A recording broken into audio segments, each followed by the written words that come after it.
was being interviewed. So, Good morning. Good morning. Wow, what an honor and privilege it is to be here at the 2014 Walk and Roll for Spina Bifida.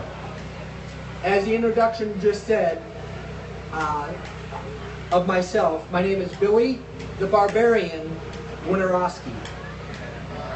Many of you, I am sure, have come to the Walk and Roll because of a loved one, whether that is a son, daughter, niece, nephew, brother, sister, whomever. You are affected because of a loved one standpoint. Ashley asked me to share today because I myself am a 42-year warrior in the Spina Bifida and its counterpart condition, hydrocephalus battle. I met Ashley and her colleague Lisa, as I meet many with Spina Bifida, and for that matter hydrocephalus parents, through the wonderful medium of social media, social networking, through Facebook. I'm not quite sure which group I met Ashley in, but with her posts, they were saying that she was from Westfield, Massachusetts. So I knew I had to reach out to her privately. Then, of course, she invited me to like the Spina Bifida Association of New England's page, and I'm not sure if it was on that particular page or if it was on Ashley's personal page, but I saw that she needed entertainment for the walk this morning, and knowing that I couldn't drive, but knowing that my brother was Eric the illusionist right over there, and I do a lot of photography for Eric, I figured that it might work. And of course, long story short, it did. So like many of you, either with Spina Bifida or raising a child with Spina Bifida, life has been definitely a wild ride, to put it mildly. I was born 42 years ago, just a few hours down the road in Quincy, Massachusetts. From what my mother has recollected to me, the hospital in Quincy was not quite capable of handling my needs, so she and myself were immediately transported by ambulance to Floating Hospital for Children. And my mom was told I would need surgeries for the Spina Bifida, hydrocephalus, clubbed feet, and at least one funny yet private issue that I won't share publicly. Sad fact of the matter is that my mom was told what many of you parents of Spina Bifida and hydrocephalus children hear even today. And that is, Mrs. Winarowski, your son will not live past his first birthday. He also will never walk. And if A and B are somehow proven false, he will never be a normal human being. Okay, docs, wherever you are, you got that third one right. One of the reasons why I believe I was asked to speak today at the walk was to encourage all of you in attendance. Yes, you see me walking around unassisted. Yes, you will be seeing me with my brother-in-law Eric actively participating in his illusion act as his photographer. But like I said earlier in my comments, this was not the prognosis for me either. Matter of fact, like many of you, or your children of course, I too was in leg braces.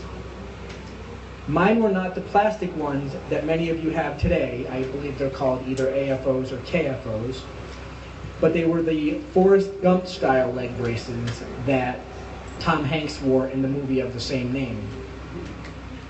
And also, for 365 days a year for the first 7 or 8 years of my life, my mother had to immobilize both of my legs in plaster casts for the duration of how I slept. Now you see me highly active, walking around without assistance and being a silly adult, and as I already stated, that I wore the Forrest Gump leg braces when I was a child. But it wasn't always this way for me, being so active. Besides the leg braces, like many of you I see here at the Greater New England Spina Bifida Walk and Roll that are personally affected by Spina Bifida, I also used crutches. In my case, I used a walker. So I know how that is as well. My walker was used from the time I could physically stand, which, like many of us, was rather late as a toddler, until I was about 4 years old. And just like the braces, the docs told my mom and my family that I would never get rid of the walker either. I think for me, the two hardest things to deal with my spina bifida are the incontinence issues and the issues with the hydrocephalus. Obviously, seeing my journey with spina bifida can be classified as miraculous when it comes to mobility. These issues are the two issues that I deal with more constantly. Now, unlike this generation, where I have learned through Facebook again, where your parents learn to catheterize as young as newborns, I didn't start cathing until I was either in 2nd or 3rd grade. So before that, I actually wore diapers, and in between diaper changes, my mom or the PCA at school would do a procedure that they called predaying, where they would basically massage my stomach or bladder, hoping that I would urinate on my own.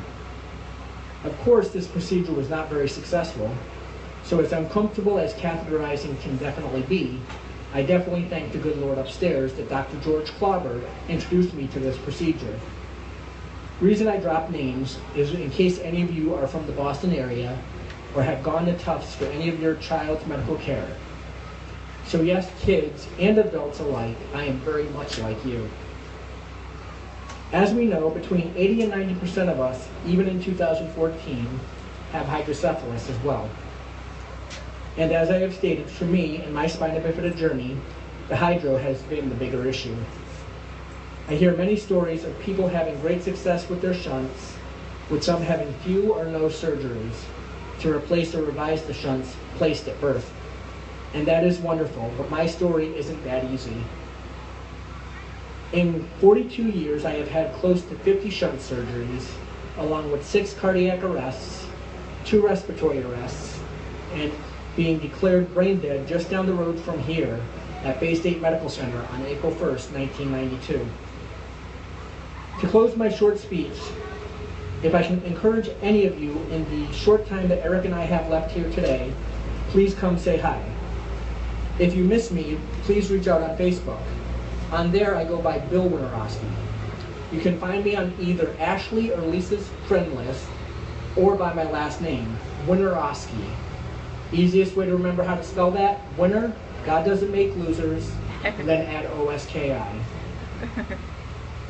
Now before I go, I was just made aware of at least one of us here today celebrating a birthday this last week. Again, you have to love Facebook. And it's Ashley's son, Colton, and he turned 5.